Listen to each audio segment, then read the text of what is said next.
When a young boy was left behind at a wildlife reserve, a lion noticed him sobbing on the side of a dusty road.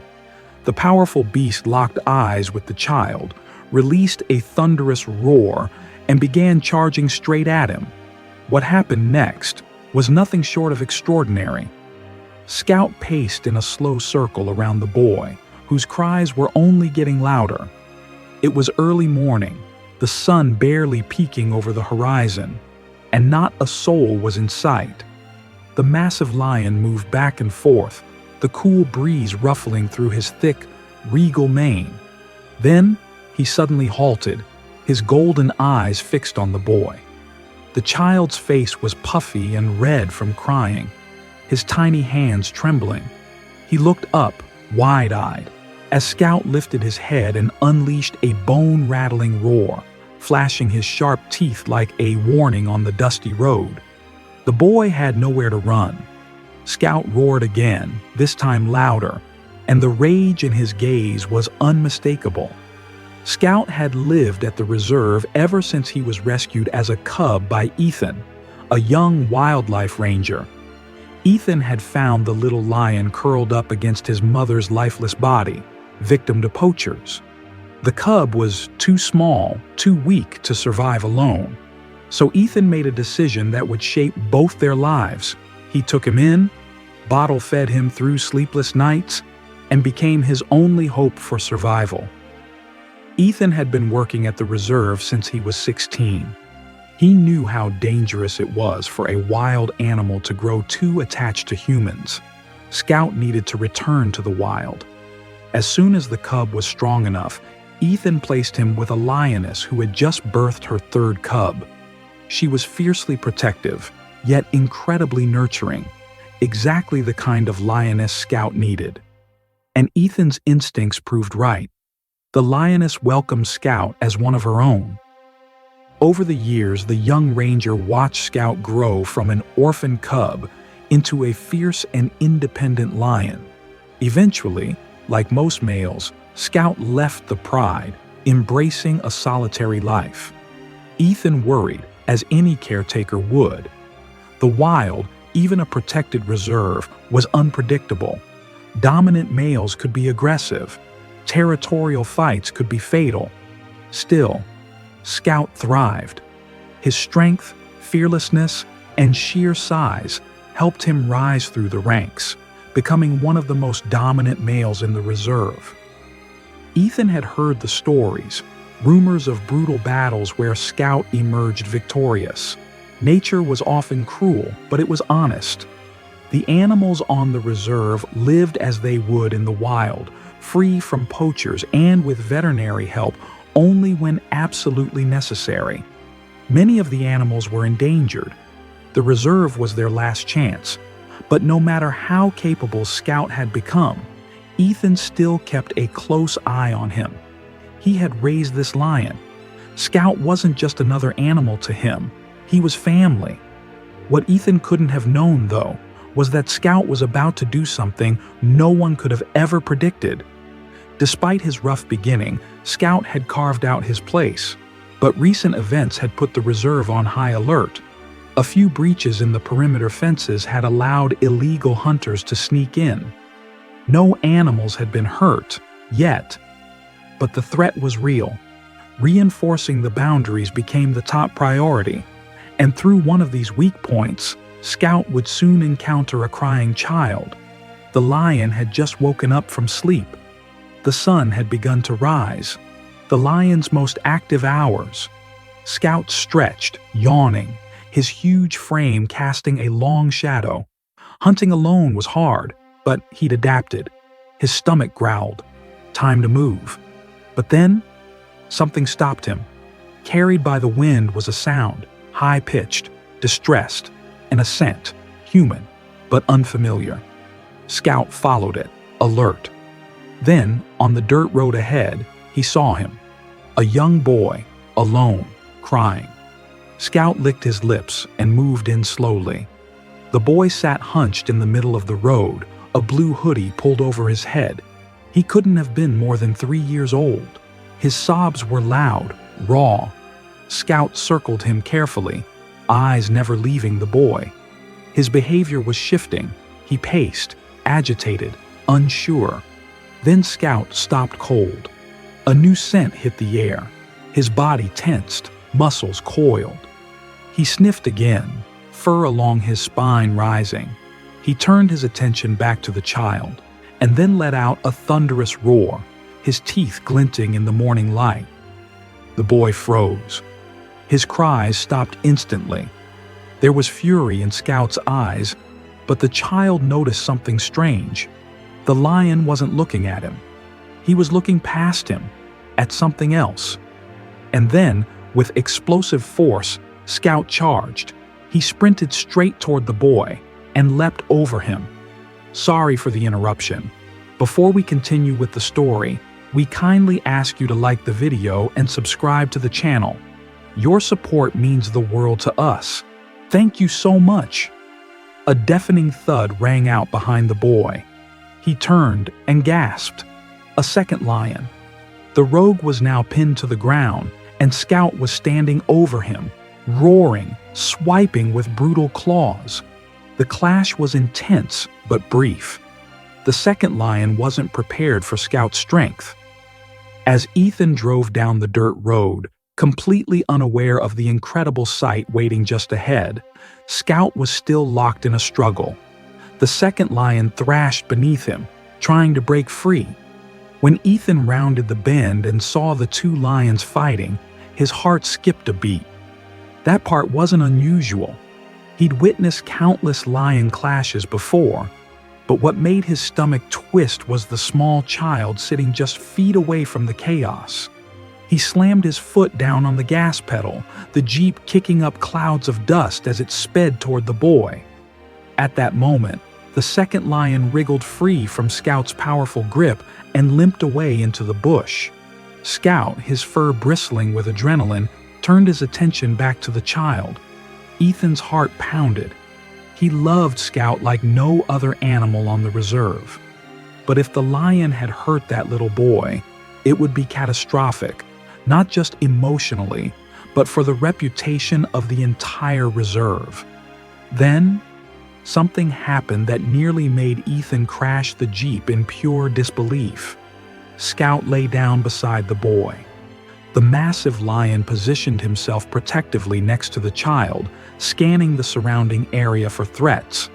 He wasn't attacking, he was guarding him, shielding him. Ethan stared, stunned. That hadn't been a territorial battle.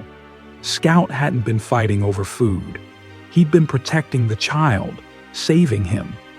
The ranger's mind flashed back to the day he'd found Scout, curled against his mother's lifeless body, his tiny chest rising with soft cries. Had the lion seen something in the boy, a reflection of his own story, something that stirred those old buried instincts? Ethan didn't know, but he was awestruck. Still, he had to act. The boy needed help, and although Scout wasn't showing aggression, if he refused to let Ethan near the child, things could go very wrong. Ethan turned off the engine and slowly opened the door. Of all the rangers in the reserve, he was the only one Scout trusted. He'd spent years following the lion, observing him, quietly supporting him. Scout always knew Ethan was there and never seemed to mind. Maybe, just maybe, that trust would still hold. He stepped out carefully, moving toward the boy. Scout didn't move at first. He studied Ethan, his golden eyes narrowing, weighing his decision.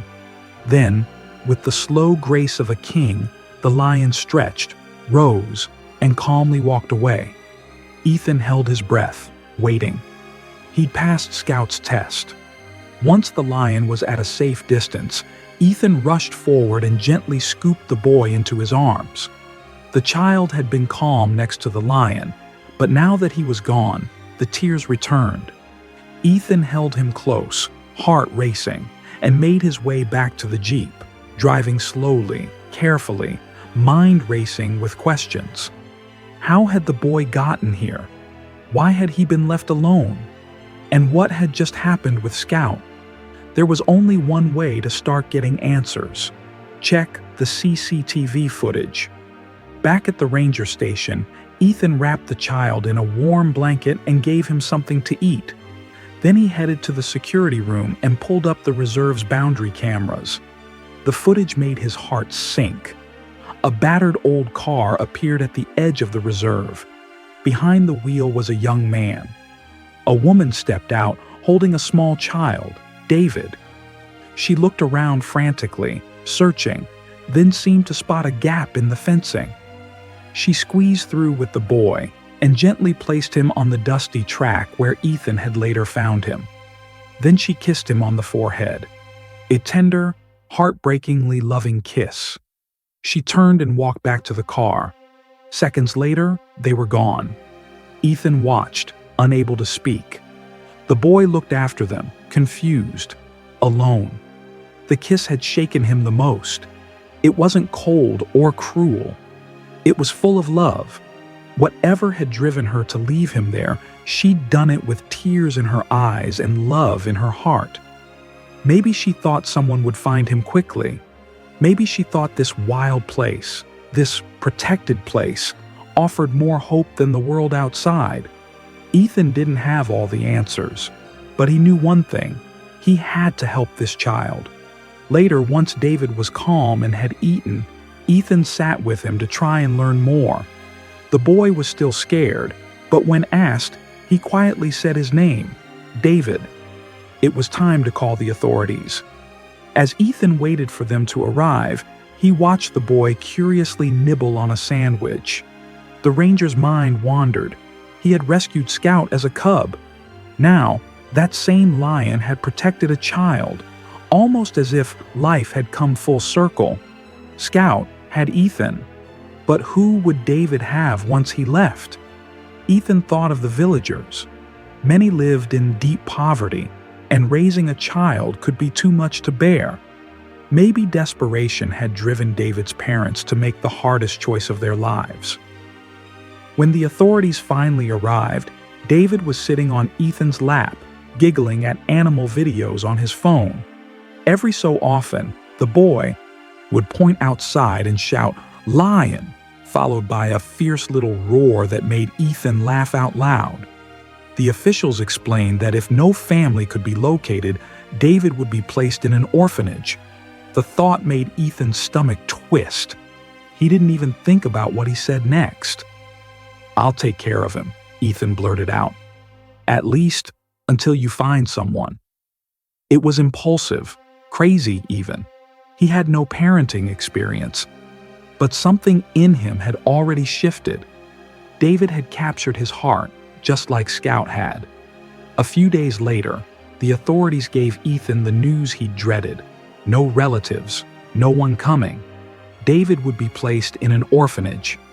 Ethan looked at the boy, his boy, now, playing with a toy car on the floor of the ranger station. Just yesterday, they had gone out on a drive to see the lions, and David had squealed with joy at the sight of lion cubs leaping through the grass. The world was new through his eyes. It was magical. Ethan knew the boy would one day ask why he had been left. He might never get a clear answer. But what he would have, what he deserved, was someone to tell him that he was loved, that a lion had protected him, that his life mattered, that someone would be Ethan. His mind was made up. There would be no orphanage for David. The ranger would adopt him. The road wasn't easy. The adoption process was long and complicated. But Ethan didn't stop. And when it was finally complete, he and David went out for a drive, father and son, to celebrate. As the sun dipped low, casting golden light across the savannah, they passed the very spot where David had been found. And there, resting beneath a tree, was Scout. The lion lifted his great head and stared at the Jeep, locking eyes with the little boy inside. For a moment, time stood still. Scout had been rescued. David had been protected. And now, they were family. Ethan smiled. One day, he'd tell David everything. how a lion once saved him, and how love in the most unexpected place changed all of their lives forever. Did you enjoy this story? What would you have done in Ethan's shoes? Would you have taken the boy in or trusted the system? And have you ever had a moment where love overcame fear? Let us know in the comments. If you like this story, please like and subscribe to the channel. It really helps us out. Remember, love doesn't always follow the rules. Sometimes it roars. See you next time. And until then, take care.